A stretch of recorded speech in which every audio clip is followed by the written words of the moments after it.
Assalamu alaikum wa rahmatullahi wa barakatuhu. Ina ta yan uwana musulmai farin ciki da kusantowa ko da isowan kwanaki 10 na farkon watan Zulhijja, kwanaki da hadithi na Ibn Abbas radiyallahu anhu, riwaya na Imam Bukhari rahimahullah, manzon Allah tsira da aminci tabbata gare shi ke cewa ma min ayyamin al'amalu salihu fiha ahabbu ila Allah khairun min hadhihi al-ayyam. Babu wasu kwanaki da ayyuka na kwarai yake soyuwa a wurin Allah subhanahu wa ta'ala fiye da waɗannan kwanaki.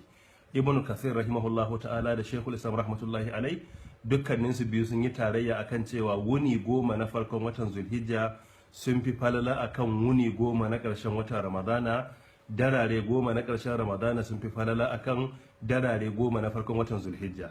A ɓangaren wuni daga fitowar rana zuwa faɗuwarta, a duk duniya babu kwanaki masu daraja da suka kai guda 10 na farkon wannan wata na Zulhijja.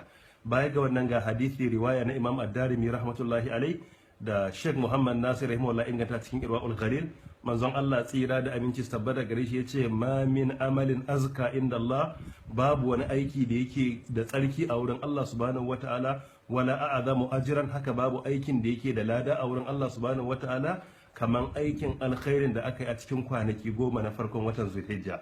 Waɗannan su ne kwanaki da ake kira ayyamun ma'aluma cikin suratul hajji aya ta 28 da Allah yake cewa wa yadhkuru smallahi fi ayyamin ma'lumat.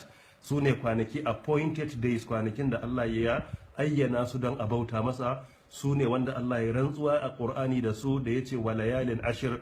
Waɗannan su ne kwanaki masu albarka. Waɗannan su ne kwanaki da idan suka zo a ka'ida ta musulunci an karantar da mu yi kokari ya zama duk wanda zai yi layya, hadithin muslim ya ce kada ya cire gashin kansa, kada ya yanke farce idan 1 ga Zulhijja ta fara. Man kana lahu dhibhun yadhbahu fa idha ahalla hilalu Zulhijja fala ya'khudanna min sha'rihi wala min adfarihi shay'a. Ayyuka na kwarai da nake kwadaita da yan uwa mu aikata a wannan wata mai albarka, na farko daga cikin su ayyukan suna da amma a takaice na farko daga ciki shine yin azumi. Akwai hadithin na Aisha da na Hafsa radiyallahu anhuma, babu lokaci mai tsawo na magana a kansu, amma abin da ya tabbata shine wanda ya sani hujja ne akan wanda bai sani ba. Iyalin annabi tsira da aminci tabbata gare shi take cewa kana rasulullah yasumu 9 Zulhijja.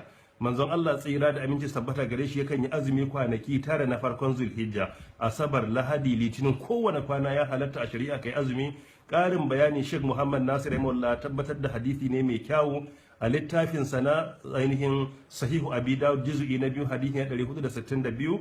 An karantar da mu yawan yin tahalili Allahu akbar subhanallah walhamdulillah, kamar yadda hadisi na Ahmad bin Hanbal rahimahullah ya kawo cewa fa akthiru fihinna min at-tahlil wat takbir wat tahmid. Annabi ya ce ku yawaita yin kabbara subhanallah walhamdulillah da makamantansu. Don haka sunna ne mu karantar da mu yawaita cewa Allahu akbar wala ilaha illallah, Allahu akbar walillahi alhamd. Sunna ta karantar da mu wanda ke da hali yayi layya ranar 10 ga wata. Yan uwanmu wanda suke yin aikin haji musulmai, ka'ida ne mutum in ya samu umra ko aikin haji ya aikata ibadu a ciki da yawa, musamman a waɗannan kwanaki masu albarka. Mu yawaita karanta Qur'ani, mu yawaita bada sadaka, zuwa gaida marasa lafiya, mu yawaita karatun alkur'ani. Dukkan waɗannan ayyuka ne na masu nagarta. Yin sulhu tsakanin musulmi ayyuka ne masu nagarta. ɗaukan nauyin marayu ayyuka ne daga cikin masu nagarta. Ni da sauran yan uwa Allah ya ba mu ikon dacewa da waɗannan kwanaki masu albarka. Allah subhanahu wataala ya karbi ayyukanmu na kwarai, ya ba mu ikhlasi da dacewa da sunna. Wassalamu alaikum wa rahmatullahi wa barakatuhu. Wallahu ta'ala a'lam.